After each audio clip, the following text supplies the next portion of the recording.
Olá pessoal, esse vídeo é para falar um pouquinho sobre a mudança no sistema de impressão do WFood, tá? Essa mudança ela está focada nos comprovantes de venda, então comprovantes de PDV, de balcão, de delivery, e também nas impressões de departamento, as impressões de cozinha, de bar, de revisão, de ticket, tá?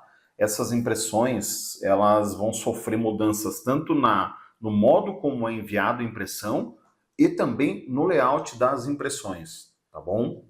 Então, vou falar um pouquinho nesse primeiro vídeo, a parte mais teórica sobre essa questão, e um segundo vídeo explicando como isso vai funcionar dentro do WFood, ok? Bom, por que mudar o sistema de impressão? O modelo atual de impressão, a gente trabalha com o spooler do Windows, tá? A gente depende 100% do spooler do Windows para fazer todas as impressões do sistema. O spooler do Windows ele é muito problemático, tá? Vamos dizer que 95% dos clientes funciona muito bem, só que quando ele dá problema, é muito difícil identificar os problemas. Se ele trava, se ele não envia impressão, se existe um problema de comunicação de rede com a impressora, nós não temos como saber, porque o spooler ele atua como um intermediário na impressão e ele não devolve para nós essas falhas, né? Esses erros, e principalmente se ele está travado, tá?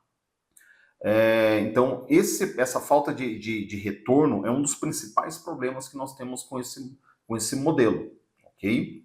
Fora isso, para trabalhar com o spooler do Windows, nós somos dependentes do driver do fabricante, tá? Então, eu tenho sempre que ter o driver do fabricante para poder imprimir usando o spooler do Windows. Então, se o cliente formata a máquina e ele usa uma impressora chinesa, possivelmente eu vou ter sérios problemas para encontrar esse driver dessa impressora chinesa, tá? Se é uma marca nacional, é mais fácil encontrar. Então, a gente depende desse driver para poder imprimir, para trabalhar com spooler. Outro problema grave é impressões com mais de 30 centímetros, o spooler, por padrão, não consegue jogar para a impressora, tá? Na verdade, não é que ele não consegue jogar, ele joga até o limite de 30 centímetros. Acima disso, a impressão é cortada, tá? E isso vem do driver e do spooler. E às vezes o cliente acha que isso é uma limitação do WFood, e não é, tá? O WFood manda todo o conteúdo, mas por uma questão de engenharia entre o driver e o spooler, ele imprime 30 centímetros, que é o tamanho de uma folha A4, tá? Então, na verdade, o driver gera uma imagem do conteúdo de 30 centímetros e manda para a impressora, tá? E se a impressão tiver mais do que isso, vai cortar realmente. Algumas vezes o suporte consegue entrar via remoto e customizar no Windows uma folha maior do que 30 centímetros, 3 metros. Só que não é toda impressora que aceita isso. Eu cito o caso da Control ID. Ela não aceita esse tipo de customização de folha. Então é um problema as impressões grandes. E o quinto, todas as impressoras eu preciso ter instalada no sistema. Perdão, no computador, tá? Então eu preciso ter o driver de todas, instalar todas. Para mim, eu trabalhar com spooler é necessário isso daí. Então eu cito o caso do cliente que tem 10 impressoras. Então, se ele tem 3 caixas, a gente tem que instalar 30 vezes a impressora. 10 no primeiro, 10 no segundo, 10 no terceiro. E se ele tiver um quarto caixa, temos que instalar 10 vezes de novo as impressoras no quarto caixa, tá? Então, a instalação dos drivers tem que existir no modo vSpooler, ok? Só para vocês entenderem um pouquinho o fluxo, como qualquer sistema que trabalha com spooler do Windows atua, tá? Não só o WFood, tá? No nosso contexto a gente está falando do WFood. Então o WFood ele não envia a impressão direto para a impressora como muitos têm essa impressão. Não, ele envia para o spooler do Windows. O spooler do Windows vai trocar mensagens com o driver da impressora. O driver vai montar a imagem da impressão, vai devolver para o spooler e o spooler vai enviar para a impressora. Só que essa é uma comunicação de via única. Se falhar esse envio, se o spooler travar, se ele não estiver funcionando, o WFood não tem esse retorno, não tem esse feedback. E aí a gente fica com aquela impressão que o sistema não está imprimindo a via da cozinha, o sistema não está imprimindo a via do bar, tá? Porque a gente ficou na mão do spooler do Windows. Se ele falhar, a gente não vai saber, tá? Então é uma comunicação de mão única no fluxo via spooler. Não só do WFood, como eu falei no início, qualquer sistema que trabalha com spooler via Windows, tá? O modelo que nós estamos propondo agora, que é o modelo via ESCPOS, tá? A linguagem ESCPOS é uma linguagem nativa das impressoras térmicas, ok?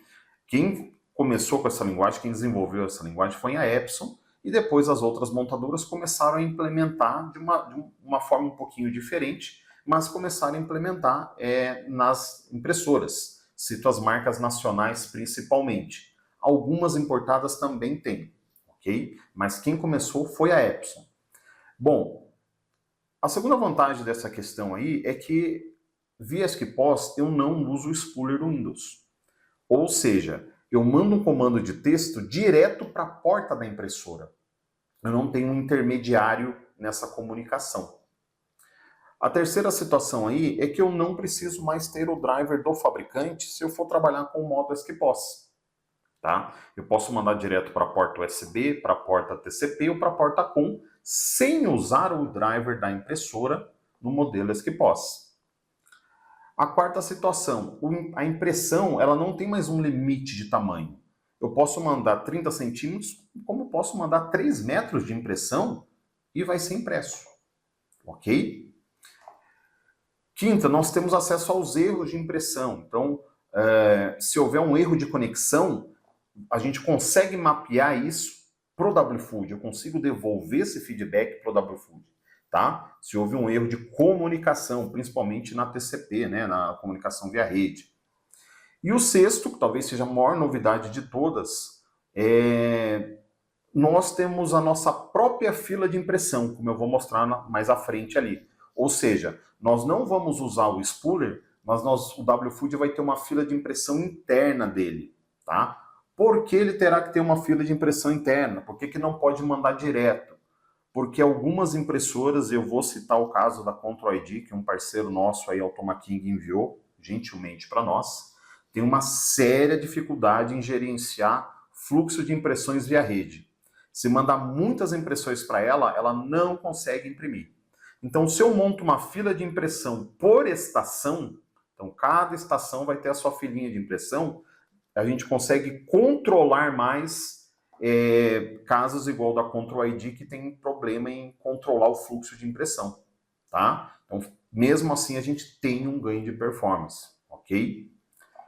Nesse novo modelo, o WFood tem a fila de impressão dele que fica monitorando o tempo todo se existe impressão pendente e se comunica direto com a impressora via USB, via TCP ou via porta COM. Tá? E com isso ele consegue ter o retorno de falhas de conexão. Então a gente consegue saber se a impressora está ocupada, se a impressora está desconectada, se ela está desligada, enfim, a gente consegue ter esse feedback e eu consigo colocar isso em uma tela, uma grade na fila de impressão, para entender exatamente por que aquela impressora está com problema. Então a fila de impressão agora ela fica dentro do WFood. E cada estação tem a sua fila de impressão, ok? Aqui é um exemplo, né, da tela com a fila de impressão do WFood. Então, vocês podem olhar que tem aqui alguns filtros. Por padrão, ele abre sempre com a data do dia. Ele exibe só a fila dessa estação, porque eu tenho qual estação que enviou a impressão. Aqui eu posso marcar para atualizar a grade a cada X segundos, porque eu posso ver essa grade trabalhando em real time. A impressão caindo e sendo processada. Limite de registros, por padrão, é 100, para não pesar muito essa tela. Tá? E essa fila de impressão ela vai ser limpa periodicamente. Ou seja, impressões com mais de 30 dias, o sistema vai limpar, porque não tem necessidade de eu manter impressões com mais de 30 dias gravadas aí no banco.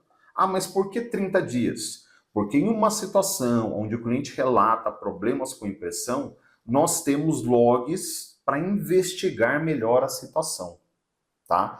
Então vejam que não quer dizer que o modelo ESCPOS é 100% a prova de falhas. Ele pode ter falhas, tá? Só que eu tenho mais dados para poder investigar isso daí. Inclusive, no caso de falhas de impressão, vocês podem observar aqui na coluna tentativas, que pode ser configurado por impressora, quantas tentativas eu posso fazer se ela falhar na primeira. Tá? Então, por exemplo, aqui está configurado 10. Ele vai tentar 1, 2, 3, 4, 5. A hora que chegar na 10ª tentativa e ele não conseguiu imprimir, ele já joga essa impressão como falha e tira da fila.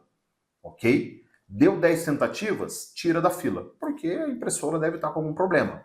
Tá? Enquanto ela está pendente, ele vai aumentando o ciclo de tentativas. Está pendente, ele vai tentando imprimir. Se por um acaso, nesse meio tempo, eu decido que eu não quero que ele fique tentando, eu posso vir aqui no remover. E remover essa impressão da fila vai ficar com o status de removido. É uma outra situação que eu tenho. E se ela for impressa com sucesso, fica aqui com os status aqui de impresso. Então veja que a gente tem uma gama de situações onde eu consigo ficar mais próximo da informação de impressão. Coisa que com o spooler do Windows nós não temos essa possibilidade. Tá? E além disso, aqui embaixo ele exibe o motivo da falha. Se houve falha, ele vai exibir o motivo. Tá? Porque pode ser que numa impressão de rede, por exemplo, grandes restaurantes que a gente tem o caso aqui, eu bata uma vez na impressora e ela está ocupada. Então eu pego e tento de novo. Ah, na segunda não deu? Eu tento de novo na terceira. Então pode existir falhas, só que eu tenho uma maior resiliência sobre essas falhas. Ok? Tem uma outra situação aqui, eu consigo visualizar o conteúdo enviado para a impressora. Vocês podem observar aqui que eu tenho alguns comandos aqui, algumas tags, né? Que são os comandos ESCPOS. É assim que é montada uma impressão ESCPOS. Então eu consigo visualizar o conteúdo que foi enviado para a impressora. E se for o caso, se for a mesma estação que enviou, eu posso até usar a opção reimprimir, se ela não foi impressa ainda. Tá? Eu posso usar essa opção para colocá-la na fila novamente. Ok? Então nós temos mais essa vantagem ainda, poder visualizar o que foi impresso, mesmo se ele já tivesse sido impresso. Ok? Aqui nós temos um pouquinho da tela, né, que foi toda remodelada, a tela de cadastro de impressoras. Tá? Tem vários detalhes aqui, enfim. Tá? Por padrão, quando vocês forem adicionar uma impressora, ele já vai vir com 95% preenchido, tá, pessoal? O máximo que vocês vão ter que fazer é colocar aqui o nome da impressora, a porta ESCPOS, e ainda deixei aqui a impressora em modo gráfico. Por que que ainda tem o modo gráfico? Porque os relatórios gerenciais, fechamento de caixa, relatórios de produtos vendidos, aqueles 40 relatórios que nós temos lá, ainda precisa usar o modo gráfico. Tá? Aqueles layouts não foram convertidos para o ESCPOS e possivelmente nem serão. Por quê? Porque o modo gráfico, que é os relatórios gerenciais, ele possibilita a geração de PDF. E os clientes transitam muito PDF de relatórios pelo WhatsApp, por e-mail, então a gente não vai tirar esse benefício do modo gráfico. O que a gente está mudando é os relatórios de comprovante de venda, ficha de consumo e departamento. Tá? Esses ainda precisam trabalhar, esses vão trabalhar dessa forma com ESCPOS. Os outros continuam da forma como estão. E aí se faz necessário o spooler do Windows, mas aí é uma impressora só, né, pessoal? Só a do caixa, geralmente, que imprime os relatórios gerenciais, né? A impressora do bar não precisa imprimir o relatório de fechamento de caixa, tá certo? Então, no modo gráfico, ainda se faz necessário o driver da impressora. E aqui do lado direito eu tenho algumas opções aqui. Chamo atenção para duas aqui em especial. Máximo de tentativas no caso de erro e timeout de conexão. Por que eu chamo atenção somente para essas duas? Máximo de tentativas de erro. Por padrão, o sistema vai te sugerir 5 tentativas no máximo. Tá? Então, ele vai aceitar 5 vezes a impressora falhar. Na quinta, ele coloca como falha. Porém, algumas impressoras, e volto novamente a citar o nosso exemplo aqui da Control ID, eu sugiro trabalhar com 10, ou até mais. Por quê? Essa impressora, além dela ter um gerenciamento de rede ruim, nós constatamos isso na bancada, ela tem um problema. Quando você desliga e liga novamente ela, não está comunicando, desliga e liga novamente. Ela demora aproximadamente 1 minuto para reiniciar. E nesse 1 minuto, o sistema está tentando bater nessa impressora para reimprimir. E ela está lá naquele modo bem lerdo dela de subir. Então, impressoras Control ID, eu sugiro um número bem acima de 5 aqui, porque elas são complicadas. A gente tem uma Eugene 8 e uma Tanka, é quase instantâneo. Você desligou e ligou novamente, ela sobe rapidinho. Mas a Control ID é complicada. Timeout de conexão. É o quanto tempo a fila de impressão vai esperar que a impressora me responda se ela está recebendo impressão ou não. Tá? Por padrão, 5 segundos dá tranquilo. A Tanka e a Eugene 8 respondem em menos de 1 segundo. Só que a Control ID é mais demorada para responder. Então veja que isso aqui vai ser configurado por impressora, para ter mais flexibilidade, tá? No caso aqui que a gente tem de experiência mesmo, é da Control ID, mas pode ser que outras impressoras do mercado também tenham esse problema. E aí vocês vão ter que ir ajustando, fazendo um ajuste fino, ok? Então basicamente a gente vai ter um vídeo só sobre essa parte prática, mas aqui já deu para ter uma noção, tá certo? Aqui habilitando o modo SQPOS. Por padrão, os clientes que já estão usando o WFood vão continuar no modo gráfico. A gente vai começar a migrar isso para os novos e para clientes que já relataram problema de impressão em departamento. Entendeu? Então, sendo assim, aí eu marco a caixinha aqui do modo SQPOS igual assim. Eu sou obrigado, se eu for usar o SQPOS, a configurar todas as portas das impressoras. Lembrando que o modo gráfico, as impressoras não são TCP, não são USB, então eu preciso reconfigurar todas as impressoras uma por uma se eu for usar o modo SQPOS. Apenas uma vez, depois já fica gravado. E isso é por estação de trabalho, ok? Aqui eu tenho duas questões aqui, ó, intervalo de impressões e intervalo de monitoramento. O intervalo de impressões ele é interessante para impressoras, cito mais uma vez a Control ID, onde a cada loop de impressão, aquele lote de impressão que ela envia, ela dá uma pequena pausa e depois retoma o fluxo de envio de impressão novamente. Pequena pausa em milissegundos, que é quase nada, gente. Isso aqui é 1/4 de um segundo, tá? 250 milissegundos. E o intervalo de monitoramento. 2 segundos eu acho um bom tempo. O que é o intervalo de monitoramento? O WFood, a cada 2 segundos, ele vai verificar se tem lotes de impressão pendentes. Cada 2 segundos ele verifica. Aí ele achou um lote de 10 impressões pendentes, ele vai entrar no lote e vai começar a enviar para a impressora. A cada impressão que ele enviar, ele vai esperar 250 milissegundos para enviar a próxima impressão. Entendeu? Então, intervalo de impressões é uma coisa, intervalo de monitoramento é outra coisa, ok? Quais impressões serão compatíveis com esse novo modo, nesse novo modo SQPOS? As impressões de departamento, então tickets, vias de revisão, os pré-fechamentos de mesa e comanda, lembrando que maquinetas imprimem na própria maquineta, não tem relação aqui. Fichas de consumo, do PDV e do balcão, modo evento, né? E comprovantes de fechamento, de mesa, comanda, delivery, balcão e PDV. Esses comprovantes serão impressos em modo SQPOS. As impressões gerenciais continuam da forma padrão em modo gráfico, ok? E é isso, pessoal. Isso aqui foi mais uma parte teórica, mas acredito que já adianta bastante para quem, principalmente os nossos parceiros, para entender o que está vindo aí. E no próximo vídeo eu faço algo mais prático, mostrando realmente dentro do WFood, ok?